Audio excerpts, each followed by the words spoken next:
जाति उत्पत्ति का भ्रमजाल।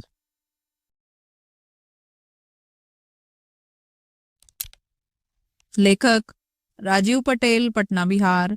संजय कुमार सिंह, पटना बिहार।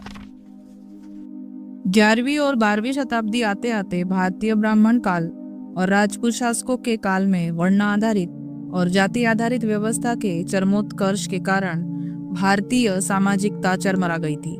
यह बात उस समय के देशी विदेशी सभी लेखकों की बातों में लंबी दास्तान के रूप में मिलती है कि उस समय के सभी राजाओं के सैनिक छावनी में हर जाति के लिए खाने की व्यवस्था अलग अलग होती थी। वीडियो को लाइक, शेयर, कमेंट करें और सब्सक्राइब करना ना भूलें।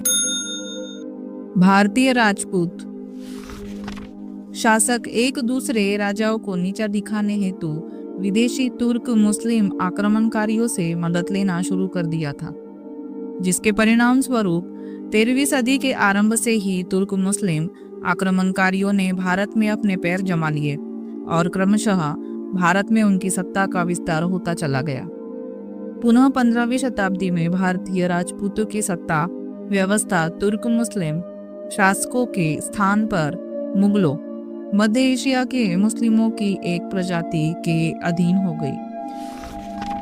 15वीं-16वीं सदी में भारतीय समाज ब्राह्मणी वर्ण व्यवस्था के अंतर्गत जातियों के मकड़जाल में फंसकर पूरी तरह से बिखर गया था। सामाजिक कुरीतियों के खिलाफ इसी समय बहुत सारे समाज सुधारक आगे आए, लेकिन ब्राह्मणों ने अपने रक्षक क्षत्रिय शासकों के साथ मिलकर कठोर दमनात्मक कार्रवाई करते हुए कबीर आदि संतों के सामाजिक सुधार आंदोलन को दबाने का काम किया।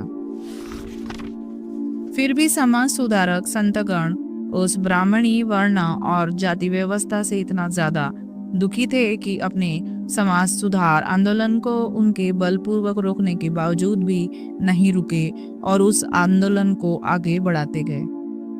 वर्ण व्यवस्था के तहत निम्न जातियों के समाज सुधारकों द्वारा चलाए जा रहे समाज सुधार आंदोलन की रही सही कसर तब और पूरी कर दी जब बहुजनों की अज्ञानता का लाभ उठाते हुए ब्राह्मणों ने इस बात का प्रचार प्रसार करना शुरू कर दिया कि ये समाज सुधारक लोग संत हैं और ये ब्राह्मणी धर्मानुसार अपना मार्ग चुने हैं, इसलिए इनका समाज में मान सम्मान बढ़ा है। आप लोग भी अगर सम्मान पाना चाहते हैं तो हिंदू धर्मानुसार कार्य करें। अब उस बढ़ते हुए समाज सुधार आंदोलन को रोकने हेतु ब्राह्मणों ने उनके समाज सुधार कार्यक्रम को धर्म से जोड़कर भक्ति आंदोलन या संत आंदोलन का नाम दे दिया और लोगों के बीच में काफी प्रसारित भी किया, ताकि बहुजन लोग अपनी अपनी जातियों के अंदर ब्राह्मणों के विषमता मूलक धार्मिक व्यवस्था के उत्थान हेतु धार्मिक आंदोलन चलाते रहे। इसका परिणाम यह हुआ कि अन्य बहुजन समाज के लोग ब्राह्मणों के फैलाए गए अंधविश्वास और असमान जाति बंधन में बंधते चले गए। मुगल कालीन 1526 ईस्वी से 1764 ईस्वी के आसपास का काल भारतीय व्यवस्था में सारी जातियों के वर्ण आधारित विभाजन का इस प्रकार उल्लेख मिलता है, जिसको मैं व्यक्तिगत तौर पर ब्राह्मणी बकवास मानता हूँ।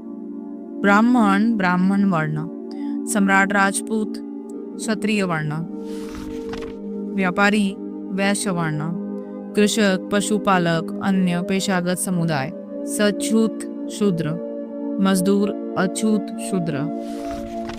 मुस्लिम शासकों के काल 1206 ईस्वी के बाद से ही लागू में जब भारतीय हिंदू समाज पर जजिया टैक्स लगा तब ब्राह्मण वर्ण के लोग उस जजिया टैक्स के दायरे से बाहर हो लिए थे।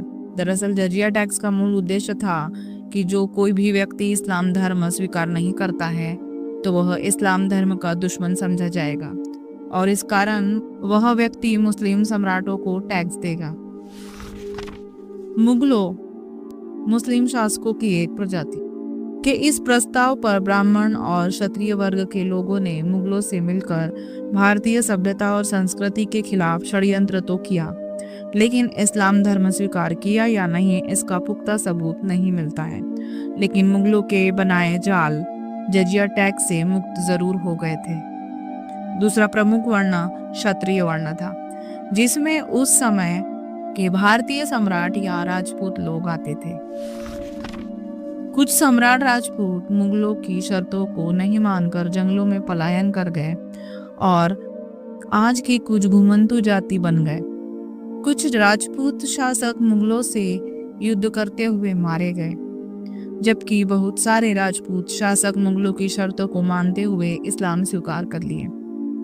अकबरनामा के अनुसार ब्राह्मण वर्ण और क्षत्रिय वर्ण के लोग मुगलों से छुपे तौर पर पारिवारिक संबंध भी बनाने लगे थे।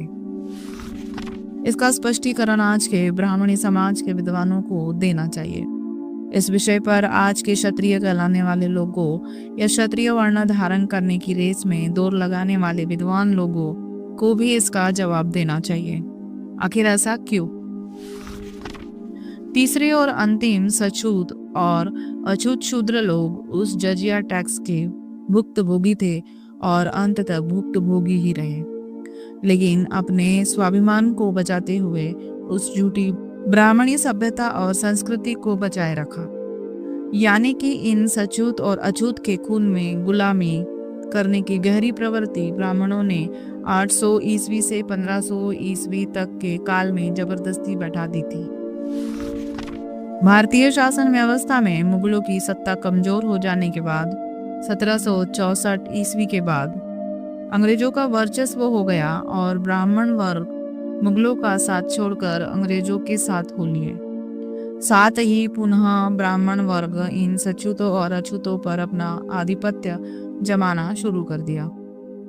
1872 ईस्वी में ब्राह्मणों की कुटिल चाल का पहला परिणाम यह दिखाई देता है कि भारत में अंग्रेजी सरकार से मिलकर अपनी उस काल्पनिक वर्ण व्यवस्था को सत्यापित और स्थापित करवाने के लिए वर्ण आधारित भारत की जनगणना करवाता है, जिसमें ब्राह्मण जाति को ब्राह्मण वर्ण सर्वोच्च वर्ग, रियाजदार जमींदार को क्षत्रिय वर्ण सर्वोच्च वर्ग से नीचे, व्यापारी वर्ग को वैश्य वर्ण, कृषक मजदूर क्रमी, पशुपालक सेवक कर्मकार को सछूत शूद्र वर्ण और परित्यक्त मजदूर सफाई कर्मकार को अछूत शूद्र वर्ण में गिनती करवाकर पुरानी काल्पनिक व्यवस्था को सत्यापित और स्थापित करा दिया।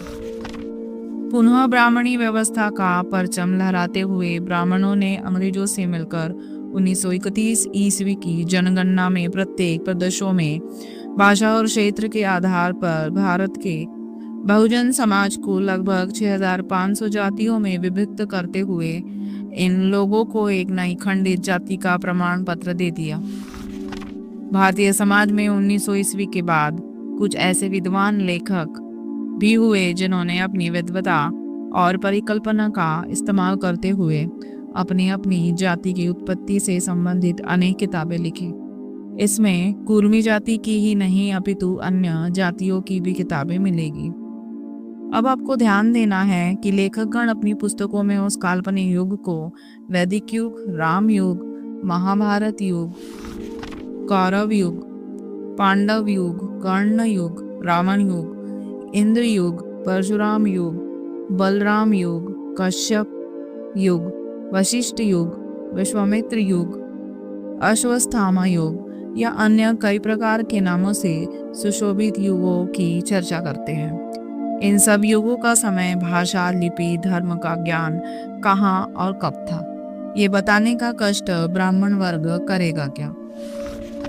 इसके अतिरिक्त इन सब के बाद और हड़प्पा, मोहनजोदड़ो सभ्यता तक के बीच के समय में कौन सी सभ्यता, संस्कृति व लोग और जातियां थी, वह भी बताने का कष्ट करेंगे क्या? अगर इतनी जानकारी आपके पास है या थी, तो हड़प्पा, मोहनजोदड़ो के समय में कौन सी भाषा, लिपि, सभ्यता, संस्कृति, धर्म और जातियां थी, ये भी बताने का कष्ट करें।